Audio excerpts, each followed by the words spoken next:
नमस्कार, मैं हूं आपके साथ ज्योति कनौजिया। आइए रुक करते हैं फटाफट खबरों की ओर।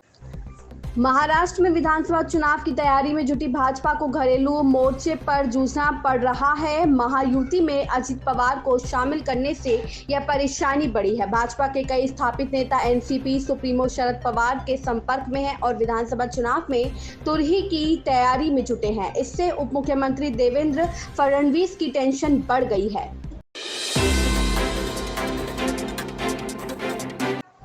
विधानसभा चुनाव 2024 में भी बसपा ने अपनी सक्रियता बढ़ा दी है। विधानसभा चुनाव 2014 में कठुआ जिले में कई रोचक फेरबदल भी हुए। यहां पूर्व विधायक समेत 44 प्रत्याशियों की जमानत जनता जब्त करवा चुकी है। वर्ष 2014 के विधानसभा चुनाव में कठुआ विधानसभा सीट पर 31.65% वोट पाकर बसपा सभी दलों को चौंका चुकी है। बेशक 39% वोट पाकर भाजपा को जीत मिली, लेकिन बसपा का ग्राफ ऊपर आने से कांग्रेस चौथे स्थान पर खिसक गई। अब इस चुनाव 2024 में भी बसपा ने अपनी सक्रियता बढ़ा दी है।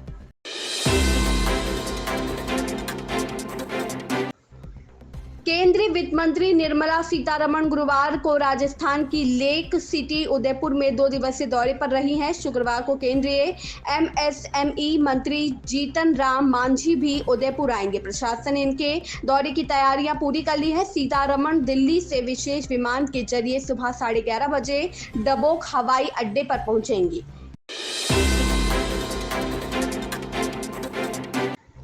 इसी के तहत गृह मंत्री अमित शाह 23 अगस्त से छत्तीसगढ़ के 3 दिवसीय दौरे पर होंगे। इस दौरान वे नक्सल विरोधी अभियानों पर कई बैठकों की अध्यक्षता करेंगे। केंद्र सरकार राज्य को नक्सली आतंक से मुक्त करने के लिए महत्वपूर्ण रणनीति पर काम कर रही है। इसी के तहत गृह मंत्री अमित शाह 23 अगस्त से छत्तीसगढ़ के 3 दिवसीय दौरे पर रहेंगे। इस दौरान वे नक्सल विरोधी अभियानों पर कई बैठकों की अध्यक्षता करेंगे।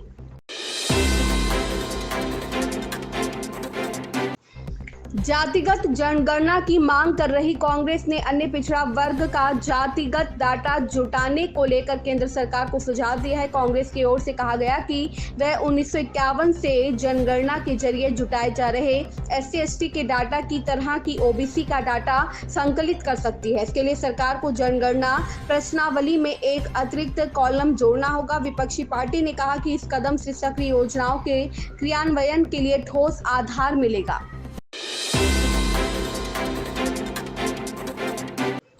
केंद्रीय मंत्री और अभिनेता सुरेश गोपी ने केंद्रीय गृह मंत्री अमित शाह से फिल्मों में काम करने की अनुमति मांगी है। उन्होंने कहा कि मेरे पास 2020 से 2022 की फिल्मों में काम करने का मौका है। ये मेरा जुनून है।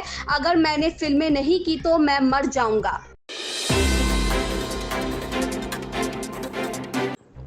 लोकसभा चुनाव में मिली करारी शिकस्त के बाद से भाजपा के भीतर मचे घमासान को थामने के लिए राष्ट्रीय स्वयंसेवक संघ ने अब कमान संभाली है। इसी कड़ी में बुधवार को मुख्यमंत्री सीएम योगी आदित्यनाथ और संघ के सर कार्यवाह अरुण कुमार की मौजूदगी में सरकार, संघ और भाजपा संगठन के बीच समन्वय को लेकर एक बड़ी बैठक हुई।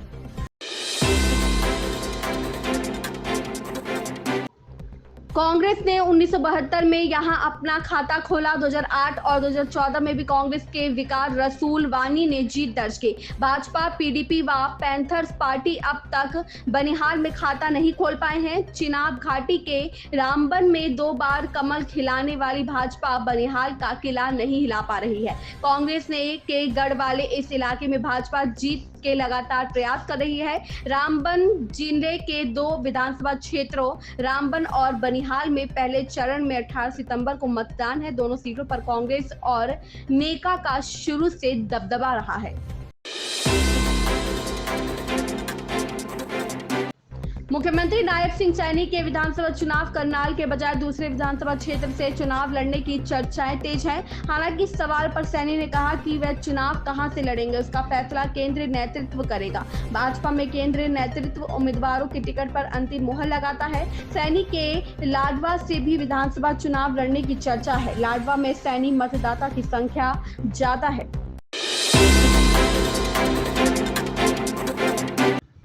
स्त्री 2 ने सिनेमाघरों की खोई हुई रौनक वापस लौटा दी है। यह हॉरर कॉमेडी फिल्म रिलीज के बाद से लगातार धांसू कमाई कर रही है। वहीं वेदा और खेल खेल में अच्छा प्रदर्शन नहीं कर सकी है। थिएटर में इन दिनों साउथ की फिल्में डबल स्मार्ट, मिस्टर बच्चन और थंगालान की भी प्रदर्शित हो रही है, लेकिन यह तीनों भी दर्शकों की उम्मीदों पर खरी नहीं उतर सकी है। यह जानते हैं कि बुधवार को किस फिल्म ने कैसा प्रदर्शन किया। इन खबरों में फिलहाल इतना ही, बने रहे हमारे साथ।